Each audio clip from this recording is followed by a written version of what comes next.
Good day, folks. This is Greg Judy at Green Pastures Farm. Today, my special guest is Kevin Graham. And Kevin's up here in Nova Scotia. And what's the closest town we are to here? It would be Canning. Canning? Yeah. Canning, Nova Scotia. Kevin was gracious enough this morning to use his farm for our pasture walks and our session here in the greenhouse. We went out and looked at his cattle and his pastures, but Kevin, you're kind of a different kind of chap. You've got a lot of different things going on here. Would you tell us what you're doing here?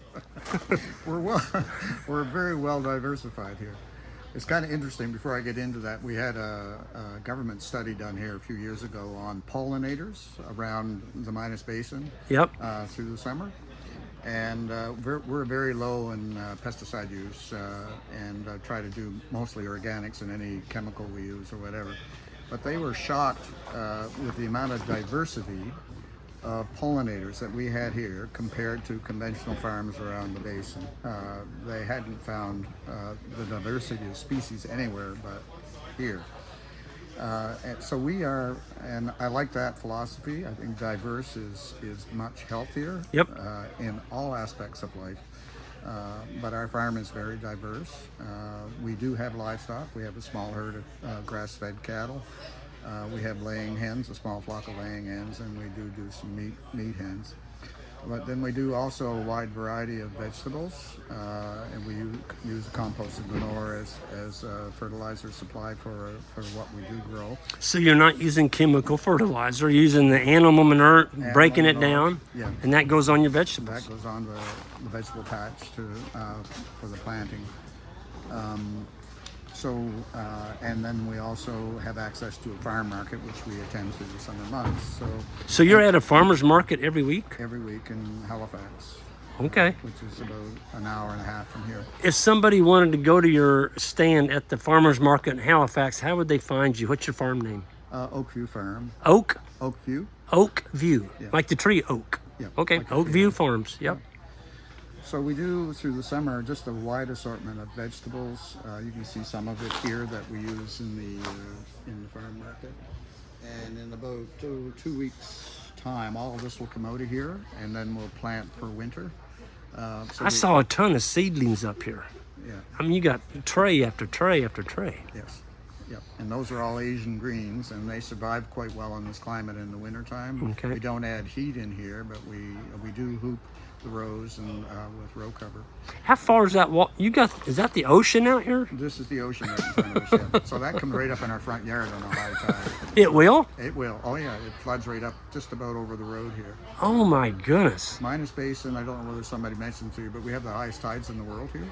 That's what I heard. Yeah. This is it. This is it. So we go 16 meters, 15, 16 meters on a tide. No way. And even more so like on a high tide, like full moon tide. So I had a guy tell me yesterday that they're experimenting with putting a wave machine out here to try and produce energy, electricity, with turbines on that tide. Had you heard that? Well, they've tried to turbine that tide. Yep. We have a narrow channel that Yep. all this water comes into this basin. This basin probably stretches over 100 kilometers. Really? Up to Truro, actually. Okay. From here. But there's so much water that flows into that channel. More water flows into that channel, into this basin, than all the rivers in the world emptying into the oceans in one day. What? That much water travels through that channel. No way. So far, they haven't been able to submerge a turbine that survives it. That's what I heard. It just tears them up. It tears them up. Yeah. Yeah. And we do U-picks through the season. We do strawberries and raspberries and peaches. And then we have other fruit, plums, pears, and things. I ate one of your apples. Yes. Man, what brand was that? That was Cortland. Cortland. Yeah.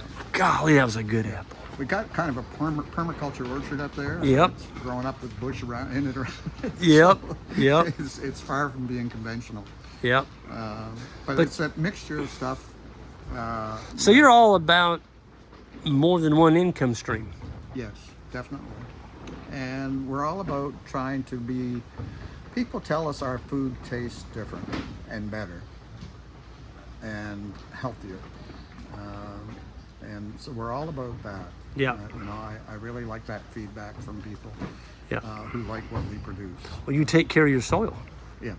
Yeah, and we're into, well, we use cover cropping, and Yep. then we use crop rotation, Mm-hmm. and then we use the composting. Mm-hmm. We do use tillage for the vegetables. It's hard to get away from that, but Yep. sometimes we'll use cover on the ground. Just I to saw smother that. weeds. You got a roll of cardboard up there. Yeah, yeah, yeah. We use cardboard instead of plastic. All this has got cardboard under it. Yeah, it all has cardboard. And That we saves a ton of weeding, doesn't It it? does, and then we use that in the field too. Like we got onto that a few years ago with strawberries because it's very difficult to grow strawberries without chemical. Yeah. Especially for weeds. Yeah. We're in there all the time. So we got this idea and tried it, and it's helped us enormously. It's cut our labor costs down significantly. Wow. So it allows the strawberry plant to get well established. Well, Kevin, you got a lot of really neat things going on here. But what if somebody came here and took the animal away from you, and you couldn't use animals to regenerate the land? This wouldn't work very well, would it? It wouldn't work very well. And I have family that kind of pressures me to get rid of the cattle. They call it, there's so much work. They keep telling me. And they don't understand the depth of that. And Yeah. how much, it's an integral part of what we do. It's connected. Yeah. Yeah. It connects. Yeah. Yeah. When we walked out on your pasture a while ago, your cattle, you could tell that you spend time with those cattle moving them. Yeah. There wasn't a single, there's a whole group of us out there. Yeah. Not a single cow acted like they were scared of us. They didn't raise their head up like we were boogers. Yeah. They were used to us. Yeah. And that's kind of neat, isn't it? Yeah, it is kind of neat. You've seen they've gotten more and more docile as you spend time with them. Yeah. Yeah, I'm with them daily. Yep. Pretty much, and I can kind of lead them around almost. Well, actually, I heard you hoop. Yeah. So, but just talk with them, and then they'll follow. Yeah. If I need to kind of Yeah. move them about. That's awesome. Well, I just want to thank you for opening up your farm and taking time with me this morning It's been great. to tell about your farm. And if you want to shake my hand right here, I sure appreciate it, Kevin. And if folks want to get in touch with you, can they? I know they can see you at Halifax. Yeah. And it's real. What was it called? Oakview. Oakview Farms. Yeah.